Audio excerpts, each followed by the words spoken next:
എൻ്റെ പ്രിയപ്പെട്ട കൂട്ടുകാർക്ക് എല്ലാവർക്കും പുതിയ വീഡിയോയിലേക്ക് സ്വാഗതം. എല്ലാവരും സുഖമായിട്ടും സന്തോഷമായിട്ടിരിക്കുകയെന്ന് വിചാരിക്കണു.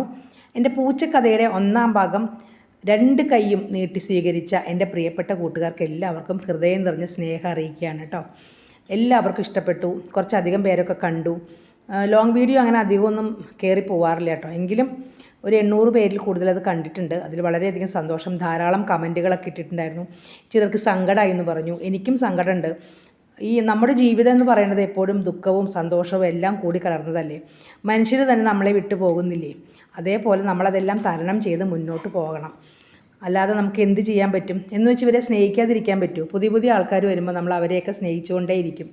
ഒരാൾ പോകുമ്പോൾ അടുത്ത ആൾ വരും. അതുകൊണ്ട് എനിക്കൊരു വിഷമം അങ്ങനെ തോന്നിയിട്ടില്ല കേട്ടോ. ഒരാൾക്ക് പകരമായിട്ട് വേറെ ആൾ എപ്പോഴും വന്നുകൊണ്ടേയിരിക്കും.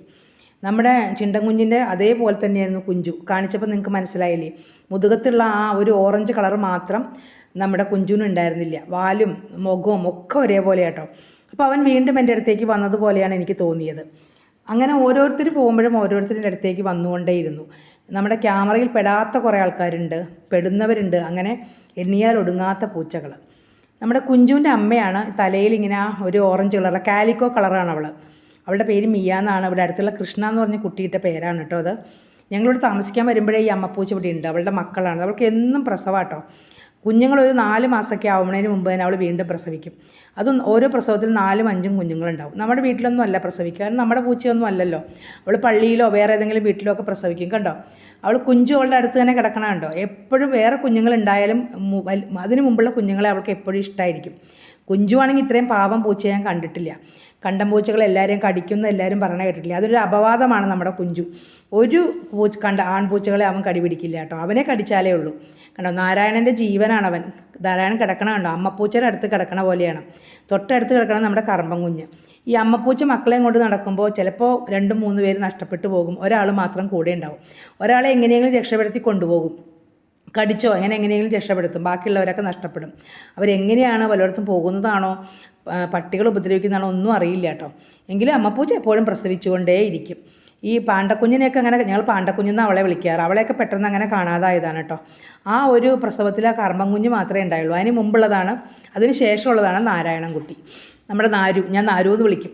കണ്ടോ, കുഞ്ചു അവരൊക്കെ ആയിട്ട് 3 പേരും ആണുങ്ങളാണ്. അവർ 3 പേരും വലിയ സ്നേഹത്തിലാണ്. എപ്പോഴും കർമ്മം കുഞ്ഞിങ്ങനെ കളിച്ചുകൊണ്ടിരിക്കും. ആദ്യമായിട്ടാണ് ഒരു കറുത്ത പൂച്ച എനിക്ക് ഉണ്ടാവുന്നത് കേട്ടോ. അപ്പോൾ എനിക്ക് വല്ലാത്ത സന്തോഷമായിരുന്നു. അവനാണ് പാവം പൂച്ചയായിരുന്നു, കുഞ്ചുവിനെ പോലെ തന്നെ.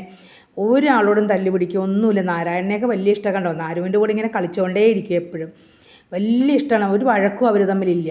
കുഞ്ചു അതെ, ആരോടും വഴക്കിടും. പക്ഷെ കുഞ്ചുവിനെ എപ്പോഴും മിന്നു വന്ന് വഴക്കിടുമായിരുന്നു.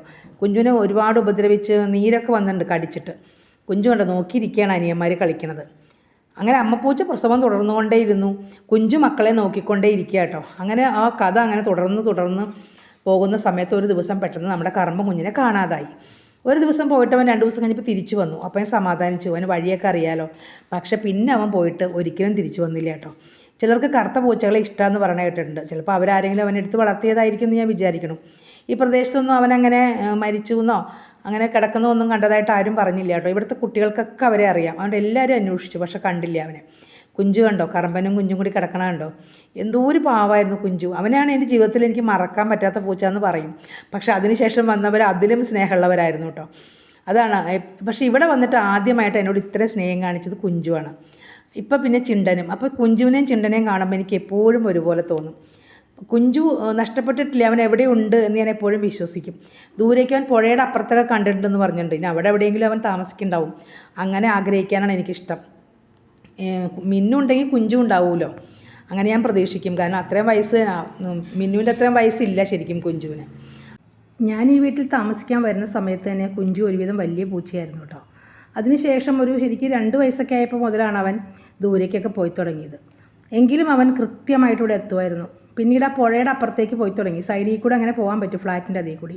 അതിനുശേഷമാണ് അവൻ അവിടെ എവിടെയോ അവൻ ഇഷ്ടപ്പെട്ടൊരു സ്ഥലം കണ്ടെത്തിയിട്ടുണ്ടായിരുന്നു. അതിനുശേഷം അവനൊരു 6 ദിവസം കൂടുമ്പോഴൊക്കെ വരുള്ളൂ. പക്ഷേ ഭക്ഷണം കഴിച്ചിട്ട് പോകും. അങ്ങനെ ഇരിക്കുമ്പോൾ പെട്ടെന്നൊരു ദിവസം കറമ്പനും പോയി, നാരും പോയി. അപ്പോൾ അവന് ഒരു ഏകാന്തത തോന്നി. അവൻ്റെ അമ്മയും കാണാനില്ല, ആരുമില്ല. അപ്പോൾ അവന് വിഷമായി. അങ്ങനെയാണ് അവൻ വരാണ്ടായത് കേട്ടോ. അപ്പോൾ ഇന്നത്തെ കഥ ഇത്രയേ ഉള്ളൂ. വലിയ വീഡിയോ ആയിട്ട് ഇട്ടാൽ നിങ്ങൾക്ക് ചിലപ്പോൾ ബോറടിക്കൂലേ, ചില ആൾക്കാർക്ക് ഇഷ്ടപ്പെടില്ല. അപ്പോൾ അതുകൊണ്ടാണ് ഞാൻ ചെറുതായി ഇടുന്നത്. പിന്നെ പഴയ വീഡിയോകൾ കണ്ടുപിടിച്ചെടുക്കാനും കുറച്ച് പാടാണ് കേട്ടോ. അതുകൊണ്ടാണ് കിട്ടുന്നതൊക്കെ എടുത്തിട്ടാണ് ഞാൻ ഈ വീഡിയോ നിങ്ങൾക്കായി ഷെയർ ചെയ്യണത്. അപ്പോൾ കഴിഞ്ഞ വീഡിയോ 1K കൂടുതലായിട്ടുണ്ട്. അത് കണ്ട് എന്നെ സപ്പോർട്ട് ചെയ്ത നിങ്ങൾക്ക് എല്ലാവർക്കും ഒരിക്കൽ കൂടി ഹൃദയം നിറഞ്ഞ സ്നേഹം അറിയിക്കുകയാണ് കേട്ടോ. അപ്പോൾ ഇത് അത്രയും വലിയ വീഡിയോ അല്ല, അതിലും കുറച്ചും കൂടി ചെറുതാണ്. ഇനിയും കുറേ കാര്യങ്ങൾ പറയാനുണ്ട്. അടുത്ത വീഡിയോ ആയിട്ട് വരുന്നവരെ എല്ലാവരും സുഖമായിട്ടും സന്തോഷമായിട്ടിരിക്കുക. എൻ്റെ പൂച്ചക്കുട്ടികളെയും എന്നെയും സപ്പോർട്ട് ചെയ്ത് നിങ്ങളെല്ലാവർക്കും നല്ലത് വരട്ടെ. എന്നും എല്ലാവർക്കും നല്ലത് വരട്ടെ. എല്ലാവരും സർവ്വ ജീവജാലങ്ങളെയും എല്ലാവരെയും സ്നേഹിക്കുക കേട്ടോ. നമുക്ക് പറ്റുന്ന പോലെ അവർക്കൊക്കെ സഹായങ്ങളൊക്കെ ചെയ്യാം. പുതിയ വീഡിയോ ആയിട്ട് വരുന്നവരെ എല്ലാവരും സുഖമായിട്ട് സന്തോഷമായിട്ടിരിക്കുക. എല്ലാവർക്കും ടാറ്റാ.